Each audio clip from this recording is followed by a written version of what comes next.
జై శ్రీమన్నారాయణ. Hello friends, welcome to our channel. Shri Venugopala స్వామివారి దేవాలయంలో బ్రహ్మోత్సవాలు అంగరంగ వైభవంగా జరుగుతున్నాయి. స్వామివారిని తిలకించేందుకు భక్తులు మాతలు పెద్ద సంఖ్యలో తరలివచ్చారు.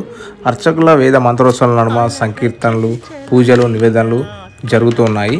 ఇక్కడ స్వామివారిని చూస్తుంటే అచ్చం తిరుపతిలో వెంకటేశ్వర స్వామిని చూసినంత ఆనందం కలిగిస్తుంది.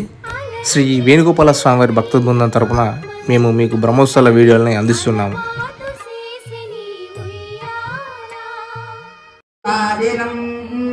అనందాయ మోఖమలం క్రోశాయ తూనవత్మం ఆక్రందాయ దుందుభ్యాఘాతం అవరస్పరాజ శంఖత్మం రుభుభ్యో జినసందాయం సాధ్యేభ్యశ్చర్మం నం బీభత్సాయ పౌకసం భూత్యై